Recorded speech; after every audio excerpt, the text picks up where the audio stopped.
Disclaimer. This episode of Dead Souls may contain graphic descriptions or audio recordings of disturbing events which may not be suitable for all audiences.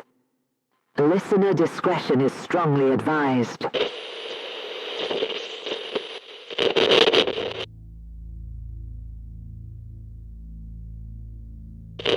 February 14th, 1945. Lower Quinton, a quiet, sleepy village tucked away in the shadows of Warwickshire's Meon Hill. Whilst the rest of the world looked towards the final chapters of a devastating world war, a different kind of darkness was brewing deep within the English countryside. A 74-year-old local man named Charles Walton walked out into the biting winter air with his hedging tools. He wouldn't return. When they found his lifeless corpse, his death scene was so brutal, so meticulously ritualistic, it sent shockwaves through wartime Britain and put the knowledge and skills of Scotland Yard to their limits. But more than that, the murder ignited whispers of an ancient forbidden folklore that the locals had spent centuries trying to bury. The ritualistic murder of Charles Walton is a case where old superstitions meet modern detection, where the landscape itself seemed to guard a terrible secret, and where the silence of a village became the killer's greatest weapon. But who, or what, really killed Charles Walton? Pull up a chair, dim the lights, and step with me into the thick, dark fog. You're listening to Dead Souls.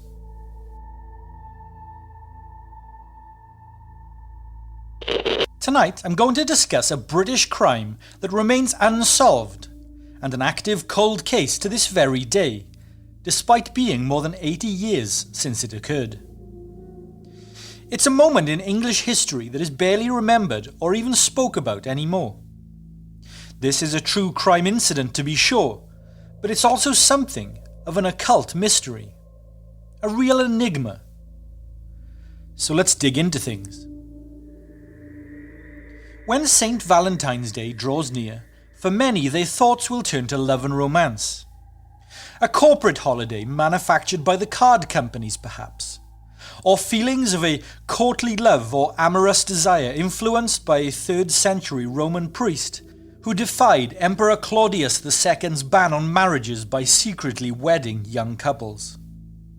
The same will be true in the quiet Warwickshire villages of Upper and Lower Quinton. Two small villages, just a single mile apart.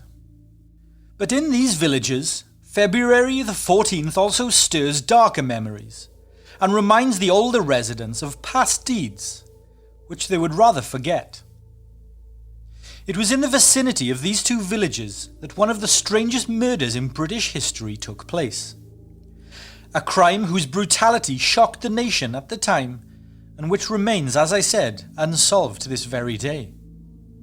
It is now 81 years since the events, which have since become known, at least in the local area, as the Witchcraft murder. Quinton is a civil parish in the Stratford-on-Avon district of Warwickshire in England. It is the quintessential small English historic village. Small cottages with thatched roofs, old stone churches, a local farm shop, and town post office. It's located deep in the heart of the English countryside, just 13 miles south of Stratford-upon-Avon, Shakespeare country, to my friends from overseas. It's also 57 miles south of Birmingham and 107 miles northwest of London, so far from bustling cities and more frantic walks of life. In 1945, the town had an extremely close-knit population of just 493 people. For context, there was actually twice this many people in my high school. The village was sleepy, relatively isolated, and largely retained its medieval character at the time, before undergoing significant modernization in the post-war years. This all sounds very Victorian chocolate box so far, and that's not so far from the truth. But talking of the post-war years, and the war in general, Allied victory in the Second World War by early 1945 seemed a dead certainty. Much of the Nazi-occupied territory in Europe had been liberated. Hitler's forces had been forced back and all but obliterated, and the Soviets had revealed the horrors at Auschwitz to the wider world. The end of the war was within reach within Europe, although its effects would still be felt in almost every aspect of British life for some time yet. Whilst rural areas in the UK hadn't endured the same destruction as parts of London from the Blitz, they were far from immune. Coventry was devastated by a bombing raid in 1940, as was Birmingham and parts of Manchester. Londoners, particularly children, had been evacuated into the rural Cotswolds, to Wales, Devon and the Lake District to escape the Luftwaffe bombs. The Cotswolds area in south-east England, known for its natural beauty, rolling hills and picturesque natural views, was also a major hub for Allied troops. Hosting the so-called Ghost Army of our friends from the United States and Canada in the lead-up to the D-Day invasion of Europe. In addition to the significant build-up of armed forces, there was also a dozen prisoner-of-war camps scattered across the area. Across Warwickshire County in particular, so in the vicinity of Quinton Village. Finding themselves in a limbo between the patriotic push to repel the Nazis and an uncertain post-war future, many rural British folk began looking backwards to the roots that had historically bound them to their lands. What do I mean by this exactly? Well, many revisited folklore and traditional ways that dredged up superstitions, and they leaned into older customs to reconnect with a way of life that had been forgotten amid bombing raids and a collective national focus to defeat the German aggressors. This element of tonight's story will become more important later. Now, if Charles Walton had been killed in any other time or place, his death would likely have been forgotten, and it almost has been. But because he was slain on a Warwickshire hillside in February of 1945, in the midst of this strange in-between time, his unsolved murder has become an enduring mystery. That, of course, and the bizarre intertwining of witchcraft and Sherlock Holmes-esque high strangeness during the final throes of a world war. Charles Walton was a mostly unremarkable man. He'd lived in Lower Quinton, Warwickshire, his entire life.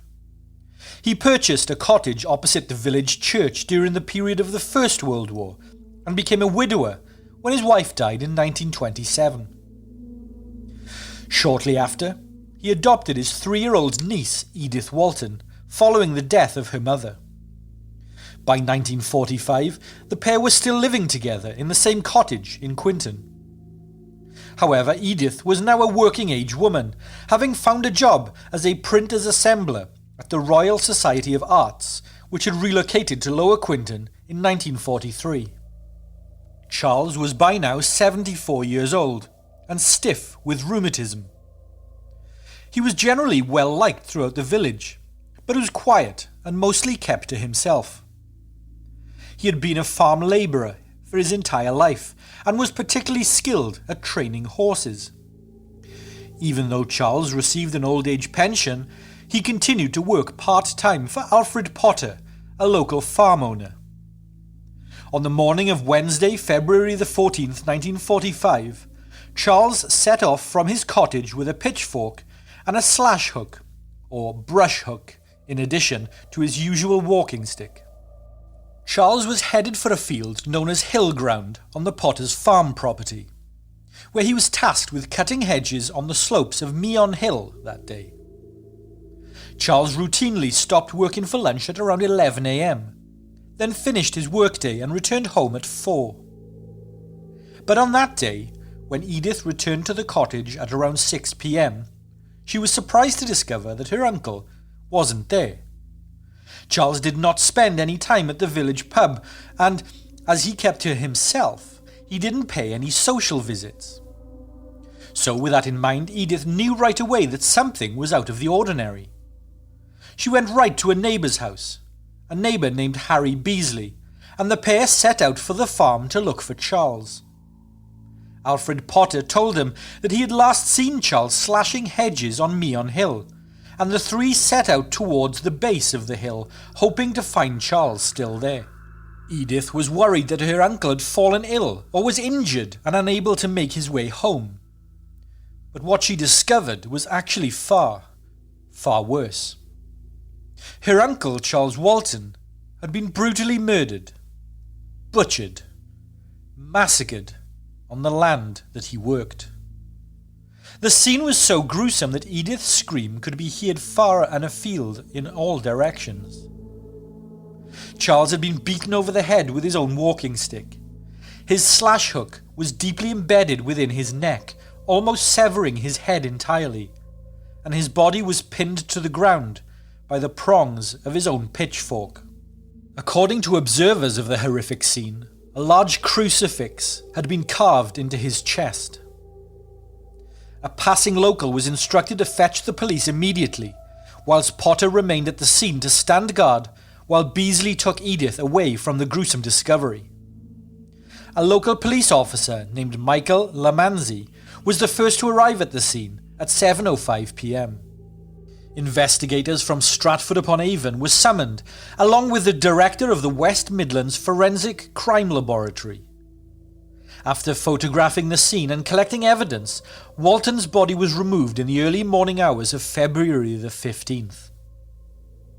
Later that same day, the Deputy Chief Constable of Warwickshire Police sent a message requesting assistance from London's Scotland Yard.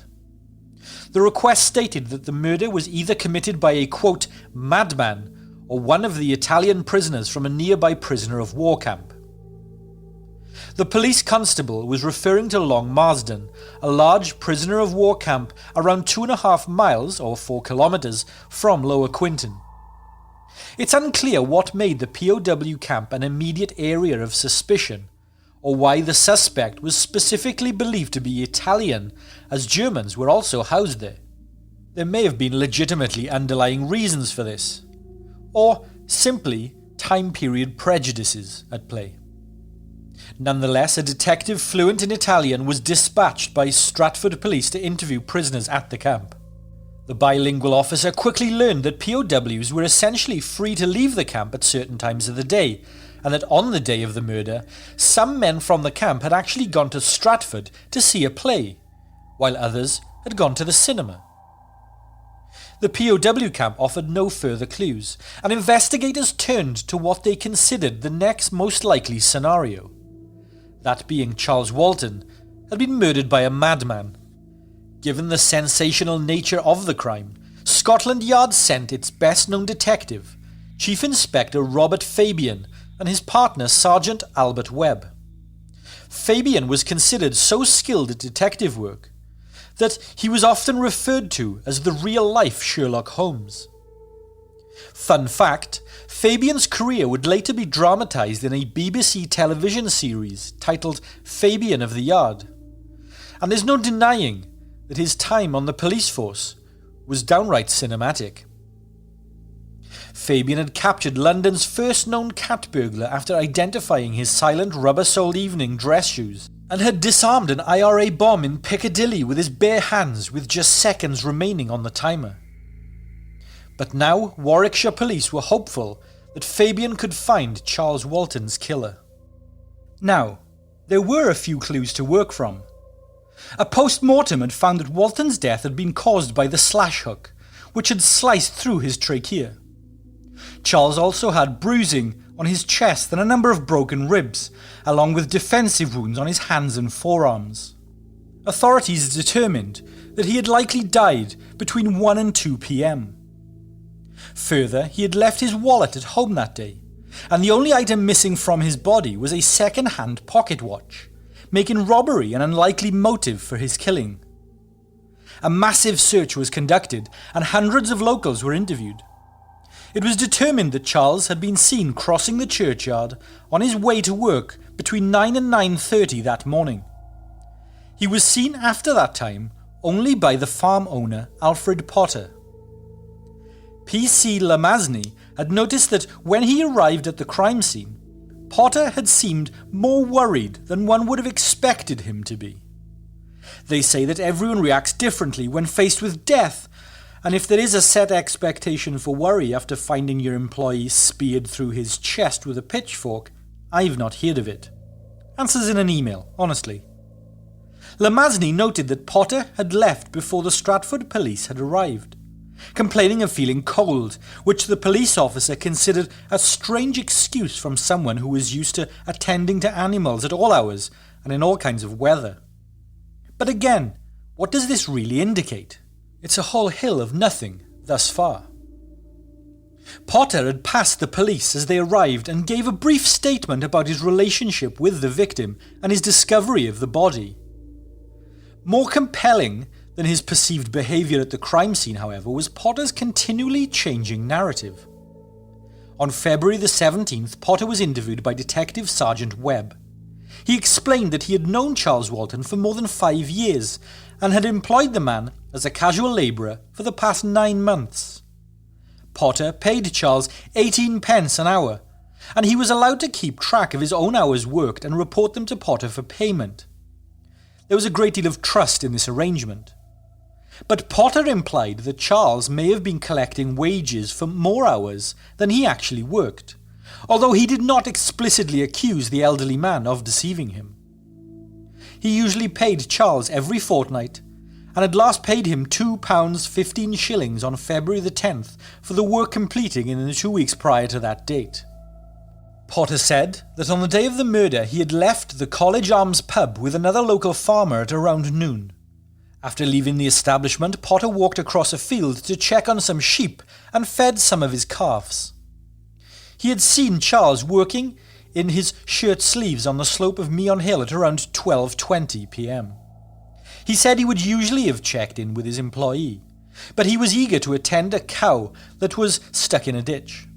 Potter had thus gone home, arriving at around 12:40 p.m.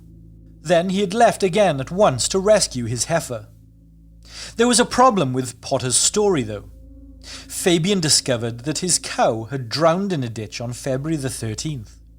Not only was there no need for Potter to hurry to help the creature, but the animal wasn't removed until 3:30 p.m. on the day of the murder, nearly 3 hours after Potter claimed to have attended to it.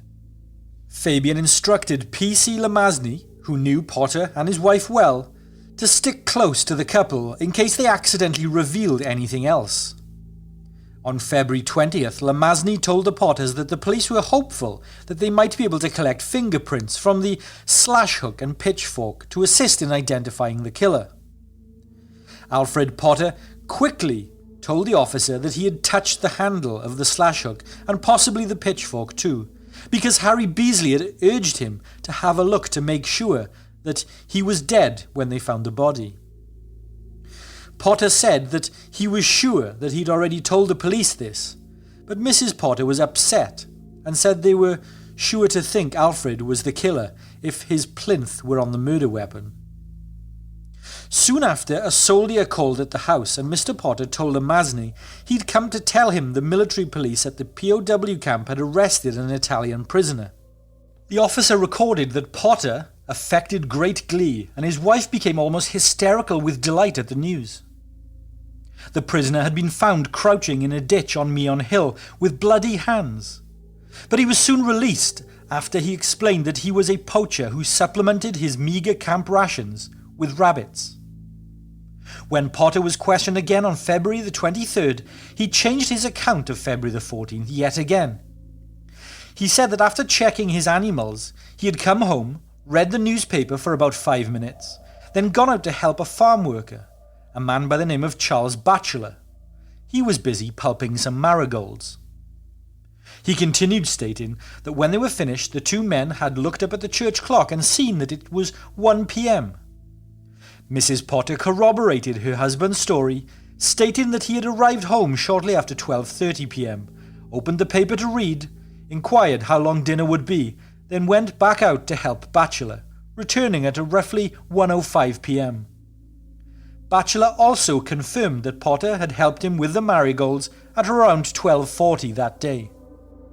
Still, in his report, Fabian wrote that Potter was undoubtedly lying about his actions at the critical time. The detective also found that there was no report of Potter telling the local constables that he touched a hook or pitchfork, and Harry Beasley denied ever asking him to check the body. There was no need, as Charles was so clearly dead.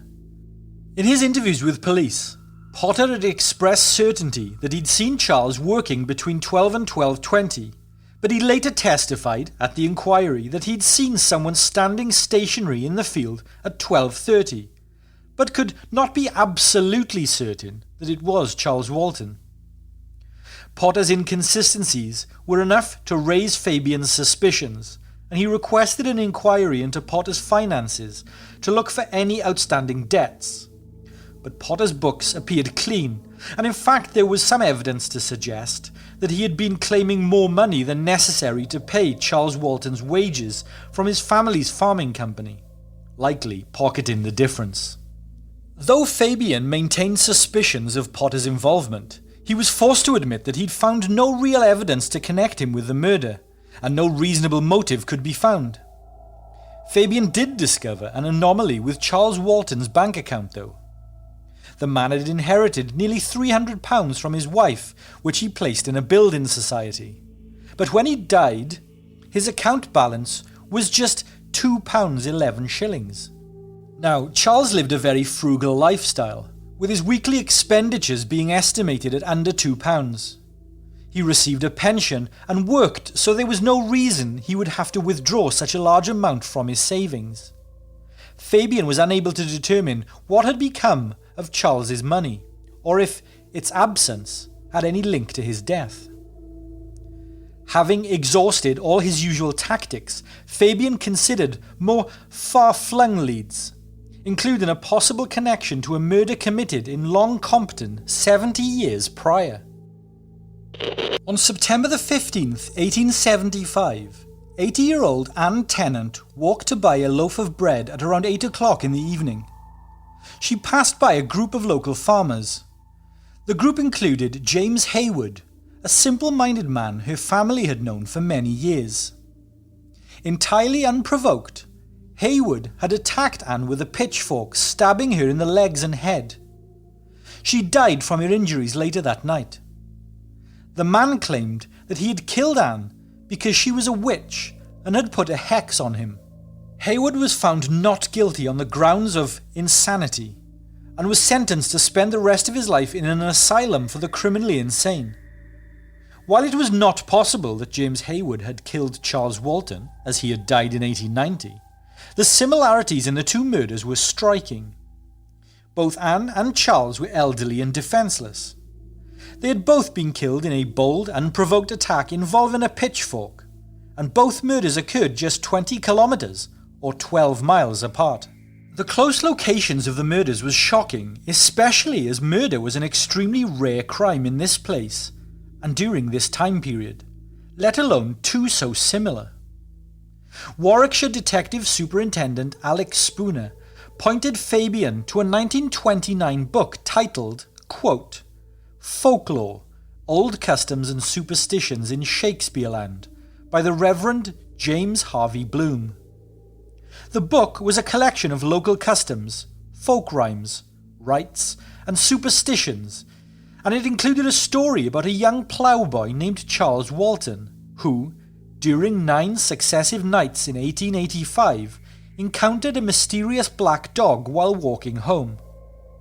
On the final occasion, the dog was in the company of a headless woman. When Walton arrived home, the ploughboy received news that his sister had died. Detective Spooner believed that it was possible that the murder victim was the same Charles Walton who saw the ominous black dog, and that Walton's isolated life within the small rural village was because of his early brush with the occult. This led to rumours that Charles Walton was a witch himself. Indeed, locals reported that Charles Walton was known to breed natterjack toads in his cottage garden, and that he could control even the wildest of dogs with only a quiet whisper. he could be seen feeding flocks of birds straight from the palm of his outstretched hands, and one farmer said that he had witnessed Walton hitching a toad to a plough to curse a field of crops. Some locals speculated that it was Charles Walton who was responsible for the death of Potter's cow on February the 13th, and that he was to blame for the poor crop harvest of 1944. Detective Spooner believed it was possible that Charles' killer was not a wandering maniac, but a local who believed that the old man was a witch and needed to be cast out. You see, after murdering Anne Tennant, James Hayward had claimed that the only way to ensure a witch didn't rise up again was to pin them to the earth. Had whoever killed Charles Walton believed Hayward's ravings? Charles Walton's final resting place also has ties to the supernatural. Local legend has it that Meon Hill was created by the devil himself as he watched the construction of Evesham Abbey. The devil grew angry at the progress and kicked a clod of earth towards the abbey to bury it. But Christian prayers stopped the mound of dirt before it could reach its target, bringing it to rest at Quinton. The site was also home to an Iron Age hill fort, and there is evidence of a prehistoric camp dating back to the Neolithic period.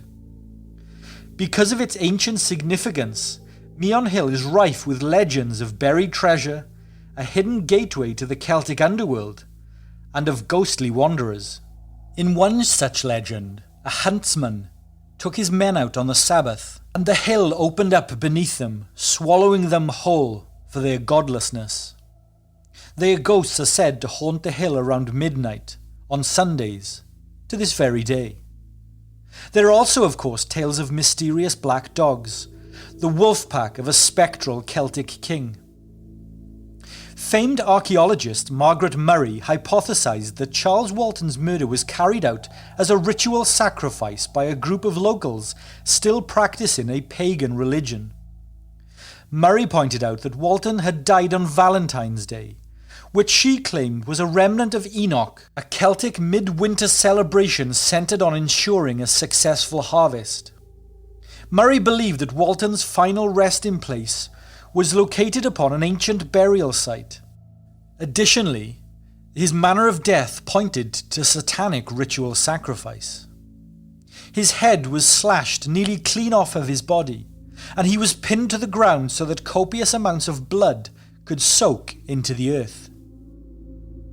Detective Fabian didn't put too much stock in the theories of witchcraft, ritual and superstition, but he did note a decidedly chilly reception from locals during his investigation. Fabian and Webb interviewed nearly 500 villagers, but none had much to say. One man told Fabian, quote, "Walton was dead and buried, so there was nothing more to worry about."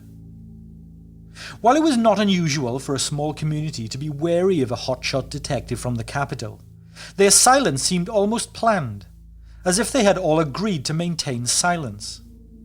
Fabian even interviewed teenagers and children as young as 11 from the area, but established no new leads. Fabian commented on how distant and foggy the children seemed to be when responding to his questions, like they were brainwashed. On March the 20th, the inquest returned a verdict of murder against a person or persons unknown. Defeated, Fabian prepared to return to London.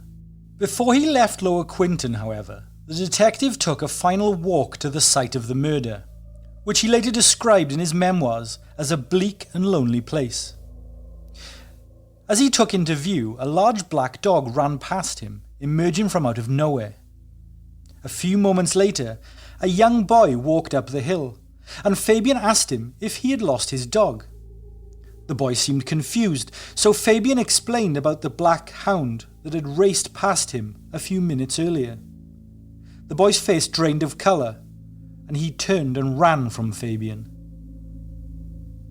Shortly after Fabian had left Lower Quinton, a large black dog was found hanging by its neck from a tree at the murder site. Charles Walton's murder eventually faded from public interest. Warwickshire was overtaken by celebrations as VE Day made the end of the war in Europe official, and attention was turned to the business of tidying up the Nazis' mess. But Detective Spooner could not forget about the unsolved murder and continued to return to Lower Quinton, convinced that a local man was responsible for the crime and would eventually reveal himself. But despite his efforts to gain the villagers' trust, he was never warmly welcomed. Still, Spooner continued to return to Meon Hill every February the 14th for the next 19 years, dying shortly after his final trip to the murder site. In 1960, the outhouse behind Charles Walton's cottage was demolished. During the demolition, a worker spotted something glinting in the rubble. It was Charles Walton's pocket watch. Inside the case, there was a small piece of coloured glass. It was rumoured that Walton was never without his watch, or this strange piece of glass. Locals believed it to be witch glass, used to reflect or absorb any evil thoughts directed at its owner. The police had devoted much time to locating the missing item, including a thorough search of the cottage and the outhouse.